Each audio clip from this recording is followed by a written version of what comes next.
লিখতে হবে। এখন দেখো আমরা শিখব অসম্পৃক্ত হাইড্রোকার্বন। আমরা কিন্তু আগেই পড়ে আসছি অসম্পৃক্ত হাইড্রোকার্বন মানে অ্যালকিন এবং অ্যালকাইন, মানে দ্বিবন্ধন এবং হচ্ছে কি ত্রিবন্ধন। প্রথম আমরা অ্যালকিনটা দেখি। অ্যালকিনের সংকেত হচ্ছে এইটা, অ্যালকিনের বন্ধন হচ্ছে দুইটা এবং উচ্চারণ হচ্ছে ইন। এটা হচ্ছে আমাদের বেসিক কথা, এটা হচ্ছে কি বেসিক কথা। এই অ্যালকিনের আরেক নাম হচ্ছে ওলিফিন।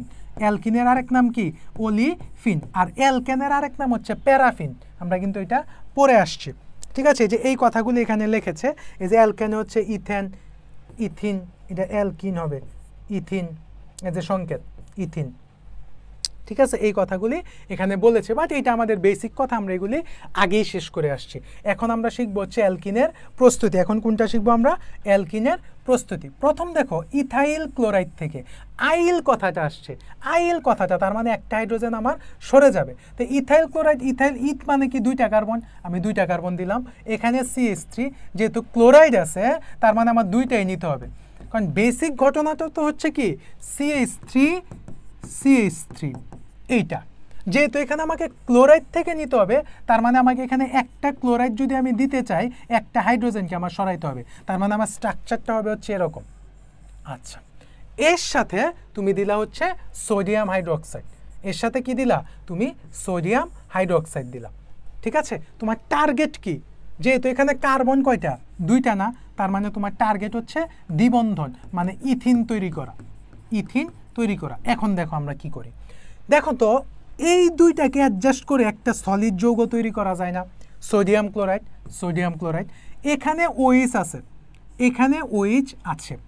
আমার আরেকটা এইচ হলে আমি পানি বের করতে পারি, এবং আরেকটা এইচ আমি কোথায় থেকে নিব? যার মধ্যে এইচ বেশি। তাহলে কার মধ্যে এইচ বেশি? এর মধ্যে এইচ বেশি, তার মানে এর থেকে আমি একটা এইচ নিব। তার মানে এই যে একটা এইচ অ্যাডজাস্ট করলাম, অ্যাডজাস্ট করলে আমি কি তৈরি করলাম? পানি তৈরি করলাম, পানি। তার মানে এখন দেখো তো আমার বাকি আছে কে? আমার বাকি আছে হচ্ছে এইখানে আমার বাকি আছে কার্বন, আমি একটা এইচ তো নিয়ে গেলাম, বাকি আছে দুইটা কার্বন, ঠিক আছে। আর এইখান থেকে কি যা আছে তা, এইখান থেকে যা আছে তা, কারণ আমি এর থেকে তো কাউরে নেই নাই, ঠিক আছে, এখান থেকে নিছি নেই নাই। তার মানে এখন কি আমার হাত মিলে? হ্যাঁ, হাত মিলবে যদি আমি এখানে আরেকটা টান দিই। দেখো দুইটা দুইটা চারটা, দুইটা দুইটা চারটা, কার্বনের 4 হাত হয়ে গেছে। তার মানে এটা কি হইলো? ইথিন হয়ে গেল। আর ইথিন আমার টার্গেট কি? অ্যালকিন প্রস্তুত করা না? আমি তো অ্যালকিন প্রস্তুত করে ফেললাম। বেসিকটা বুঝো, বেসিকটা। তারপরে দেখো হচ্ছে ইথানল থেকে, খেয়াল করো, তারপরে কি ইথানল থেকে। সুপ্রিয় শিক্ষার্থীরা, এটা খুব ভালোভাবে খেয়াল করো যে ইথানল থেকে আমরা কিভাবে প্রস্তুত করব। ইথানল, ইথা মানে কি দুইটা কার্বন, দুইটা কার্বন। এর বেসিক সংকেত কি? CH3। নল, নল মানে অ্যালকোহল। তার মানে যখন আমি এখানে OH যুক্ত করব, আমাকে তো একটা হাইড্রোজেন সরাইয়া দিতে হবে, তার মানে হাতের উলট পালট হবে না। এই যে আমার এখানে এইটার সংকেত হচ্ছে এইটা। এইটার সাথে যদি আমি সালফিউরিক অ্যাসিড যুক্ত করি, কি সালফিউরিক অ্যাসিড যদি যুক্ত করি, এই জায়গাটা এখানে হবে। এইটার সাথে যদি আমি সালফিউরিক অ্যাসিড যুক্ত করি, তুমি খেয়াল করো আমি কিভাবে বিক্রিয়াটা করি। এইখানে দেখো তোমার এই যে এখানে OH আছে, খেয়াল করো, আমার টার্গেট কি? ইথিন প্রস্তুত করা। আমার টার্গেট কি? ইথিন প্রস্তুত করা। ইথিন কেন? কারণ আমি তো অ্যালকিন পড়তেছি, আমার দুইটা কার্বন আছে, তার মানে আমার টার্গেট হচ্ছে ইথিন প্রস্তুত করা। তাহলে সালফিউরিক অ্যাসিডের সাথে আমি ইথিনটা কিভাবে প্রস্তুত করব? প্রথম দেখো, এইখান থেকে যদি আমি একটা এইচকে সরাইয়া দিই, একটা এইচকে যদি আমি সরাইয়া দিই, ধরো আমি এই যে এইচটাকে এখান থেকে সরাইয়া দিলাম, H2O হবে এখানে। আচ্ছা, খেয়াল করো, এই যে এখান থেকে যদি আমি একটা OH নিয়ে যাই, এইখান থেকে যদি আমি একটা OH নিয়ে যাই, এবং এইখান থেকে যদি আমি একটা H নিয়ে যাই, H, কারণ দুইটা H এর মধ্যে এইটাতে বেশি আছে, এইখান থেকে H নিলে আমার কি তৈরি হলো? পানি তৈরি হলো। আমার এইটা বিবেচনায় আনারই দরকার নেই, ঠিক আছে, পানি তৈরি হলো। তাহলে এখানে রয়েছে এটা কি? আমি তো CH3, ঘটনাটা তো এরকম, CH3 CH2OH, ঠিক আছে, এই প্লাস সালফিউরিক অ্যাসিড H2SO4। এইখান থেকে দেখো তুমি খেয়াল করো, যদি আমি এইখান থেকে যদি একটা এইচকে সরাইয়া দিই, সরাইয়া দিলাম, আর এইখানে আমার হ্যান্ডিং হেল্প মানে হেল্পিং ইট OH আছে, OHকে নিয়ে আসলাম, তার মানে কি হলো? পানি হয়ে গেল না? পানি হয়ে গেল না? এই যে আমি পানি বের করে দিলাম। তাহলে বাকি আছে কি? ঘটনাটা কি এরকম না? CH2 আমার হাত কি মিলতেছে? হাতের তো একটা বন্ধন গ্যাপ আছে, এই যে একটা বন্ধন আমি দিয়ে দিলাম, আমার টার্গেট ইথিন প্রস্তুত করা, আমার ইথিন প্রস্তুত হয়ে গেল। তার মানে আমি অ্যালকিন কিভাবে প্রস্তুত করব, এই যে ইথাইল ক্লোরাইড থেকে, আর একটা হচ্ছে কি ইথানল থেকে, ইথাইল ক্লোরাইড থেকে এবং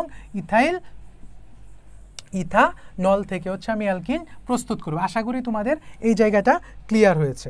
এখন দেখো অ্যালকিনের রাসায়নিক ধর্ম, এই জায়গাটা খুবই ইম্পর্ট্যান্ট।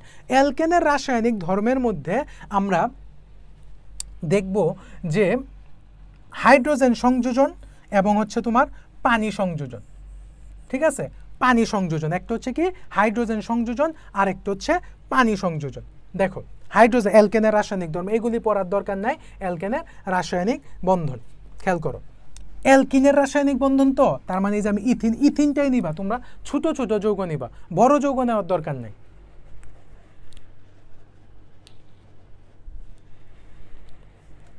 সুপ্রিয় শিক্ষার্থীরা, তোমরা হচ্ছে ছোট ছোট যৌগ নিবা।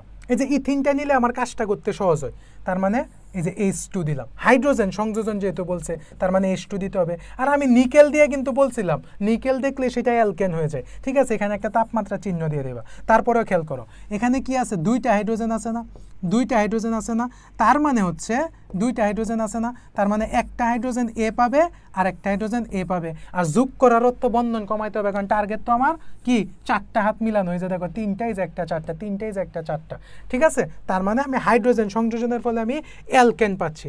এখন দেখো তো আমি এটার সাথে যদি পানি সংযোজন করি ঘটনাটা কি হবে, এই যে এখানে প্রভাবক হিসেবে দিতে হয় ফসফরিক অ্যাসিড, ঠিক আছে, খেয়াল করো এই যে দেখো পানিকে বাংলা আমি কি পাই HROH, পানিকে বাংলা আমি কি পাই HROH। তার মানে দুইটা জিনিস হয়েছে, এই যে এ আসবে এর সাথে, এ যাবে এর সাথে, বন্ধন একটা কমে যাবে, এই যে দেখো CH3 হয়ে গেছে, CH2 ঠিক আছে, OH হয়ে গেছে, CH2টা এর সাথে যুক্ত হয়েছে না, তার মানে হয়ে গেছে। তার মানে কি আমরা বলতে পারি, এখান থেকে একটা তথ্য কি আমি তোমাকে দিব, তথ্যটা হচ্ছে অ্যালকিনের রাসায়নিক বিক্রিয়ায় সংযোজন বিক্রিয়া ঘটে, সংযোজন বিক্রিয়া। এই কথাটা যদি মাথায় রাখতে পারো তাহলে তোমার জন্য ওকে। আর শুধু মনে রাখবা অ্যালকিনের রাসায়নিক বিক্রিয়ায় দুইটা জিনিস লাগে, একটা হচ্ছে হাইড্রোজেনের সংযোজন আর একটা হচ্ছে কি পানির সংযোজন। আশা করি বিক্রিয়াটা কিভাবে করবা জিনিসটা ক্লিয়ার হয়ে গিয়েছে। ওকে, এখন দেখো আমরা দুইটা জিনিস পড়বো, একটা হচ্ছে ব্রোমিন সংযোজন আর একটা হচ্ছে পটাশিয়াম পারম্যাঙ্গানেট দ্বারা জারণ। আমি তোমাকে বলে দিচ্ছি এই জায়গাটা আমি টপিক দিয়ে দিব অসম্পৃক্ততার পরীক্ষা। এটা বইয়ে যদি লেখা থাকতো সবচেয়ে ভালো হতো, ঠিক আছে। অসম্পৃক্ততার পরীক্ষা, ব্রোমিন সংযোজন এবং হচ্ছে পটাশিয়াম পারম্যাঙ্গানেট দ্বারা জারণ, এইটা হচ্ছে অসম্পৃক্ততা। এই টপিকটা এইভাবে করলে বইয়ে সবচেয়ে ভালো থাকতো। এই অসম্পৃক্ততা পরীক্ষার জন্য আমাকে দুইটা জিনিস নিয়ে কাজ করতে হবে, একটা হচ্ছে ব্রোমিন সংযোজন, আর একটা হচ্ছে কি পটাশিয়াম পারম্যাঙ্গানেট দ্বারা জারণ, একটা হচ্ছে কি ব্রোমিন সংযোজন আর একটা হচ্ছে পটাশিয়াম পারম্যাঙ্গানেট দ্বারা জারণ। আগে তথ্যগুলি জেনে নাও। ব্রোমিন সংযোজন দ্বারা লাল বর্ণ দূর হবে, কে দূর হবে, লাল দূর হবে। আর পটাশিয়াম পারম্যাঙ্গানেট দ্বারা তোমার গোলাপি দূর হবে, এইটা আগে মনে রাখবা। তো লাল বর্ণ দূর হয়ে সে বর্ণহীন হবে, গোলাপি বর্ণ দূর হয়ে সে বর্ণহীন হবে, এই জায়গাটা খেয়াল রাখতে হবে, এই যে লাল বর্ণ। এখন দেখি বিক্রিয়াটা কিভাবে হয়েছে, খেয়াল করো। এখন আমরা দেখব বিক্রিয়াটা কিভাবে হয়েছে, ঠিক আছে। বিক্রিয়াটা হয়েছে হচ্ছে ধরো এই যে ব্রোমিন, এখানে ব্রোমিন আছে কয়টা, ব্রোমিন আছে হচ্ছে দুইটা, তাহলে একটা কাজ করো, একটা ব্রোমিনকে এর সাথে দিয়ে দাও আর একটা ব্রোমিনকে এর সাথে দিয়ে দাও, ফিনিশ। এই যে একটা ব্রোমিন আসছে এর সাথে আর একটা ব্রোমিন আসছে কি এর সাথে, এটাকে বলে ডাইব্রোমো ইথেন। এই যে ডাইব্রোমো ইথেন মানে এই যে একক বন্ধনের কারণ ইথেন। এখন তুমি ব্যাখ্যাটা লিখবা কেন, ইথিনের মধ্যে ব্রোমিন যোগ করলে, অসম্পৃক্ততার পরীক্ষা যেটা কথা লেখার মধ্যে, ইথিনের মধ্যে ব্রোমিন যোগ করলে লাল বর্ণ দ্রবীভূত হয়ে বর্ণহীন লাভ করে, যার ফলে এটার মাধ্যমে এই বিক্রিয়া দ্বারা অসম্পৃক্ত যৌগ তৈরি হয়। শেষ, এতটুক লিখলেই চলবে। তারপরে দেখো পটাশিয়াম পারম্যাঙ্গানেট দ্বারা জারণ, এইটার ঘটনাটা কি, এইটার ঘটনাটাকে আমি বলছি যে গোলাপি বর্ণ দ্রবীভূত হবে। খেয়াল করো, ভয় পাবা না। এই যে ইথিন আমি বললাম ছোট ছোট যৌগগুলি নিবা, পানিরে ভাঙলে আমি কি পাই, H পাই আর OH পাই। বা তুমি খেয়াল করো এই যে এখানে কিন্তু জাইমান একটা অক্সিজেন আছে, এরে তুমি এর সাথে লাগাই দাও, লাগাই দিলে কি হচ্ছে, OH হচ্ছে না, OS হচ্ছে কিনা, OS হচ্ছে কিনা, তার মানে একটা OSকে হচ্ছে এই OSটাকে তুমি এর সাথে দিয়ে দাও, এই OSটাকে তুমি এর সাথে দিয়ে দাও, তার মানে ঘটনাটা কি হলো CH2OS CH2OS। দেখছো, এইটার আরেক নাম হচ্ছে ইথিলিন গ্লাইকল, এটার আরেক নাম কি ইথিলিন গ্লাইকল, এটার আরেক নাম হচ্ছে ইথিলিন গ্লাইকল, এটার আরেক নাম হ্যাঁ এই যে দেখো ইথিলিন গ্লাইকল উৎপন্ন করে এবং এখানে গোলাপি বর্ণ দ্রবীভূত হয়ে বর্ণহীন হয়। এটা আমি ওইখানে বলে দিছি, গোলাপি বর্ণ দ্রবীভূত হয়ে বর্ণহীন হয়। এখন দেখো ইথিনের পলিমারকরণ বিক্রিয়া, এই বিক্রিয়াটা যে তোমাদের কতবার পড়াইছিলে ভাই হিসাব নাই। এই যে দেখো আমি বলছিলাম কি যে সকল পলিমারকরণ বিক্রিয়া সিস্টেমটা হচ্ছে যা থাকবে ওইটাকে প্রথম লিখবা এবং সেটা একক বন্ধন হিসেবে লিখবা, লেখার পরে এখানে একটা টান দিবা, এখানে একটা টান দিবা, তারপর একটা ব্র্যাকেট দিবা, ব্র্যাকেট দেওয়ার পর এখানে এন দিয়ে দিবা, শেষ। এইটাই পলিমারকরণ, যা থাকবে ওইটা থেকে আমি করছি। এই যে দেখো পলিমারকরণ বিক্রিয়া ঘটে। এইখানে তুমি যা করছো এইটাকে তুমি বাংলা হিসেবে লিখবা, বাংলা হিসেবে লিখবা এবং এক একটা পার্টকে বলা হয় হচ্ছে মনোমার, এই যে এগুলিকে বলা হয় মনোমার, তার মানে মনোমার যোগ মনোমার ইকুয়াল টু হচ্ছে পলিমার, ইকুয়াল টু কি পলিমার, মানে পলিমারে ক্ষুদ্র ক্ষুদ্র অংশগুলিকে কি বলা হয় মনোমার বলা হয়। এই যে দেখো উদ্দীপকের দেখো প্রশ্নটা কিভাবে আসে, অসম্পৃক্ততার পরীক্ষা সমীকরণ সহ লিখো।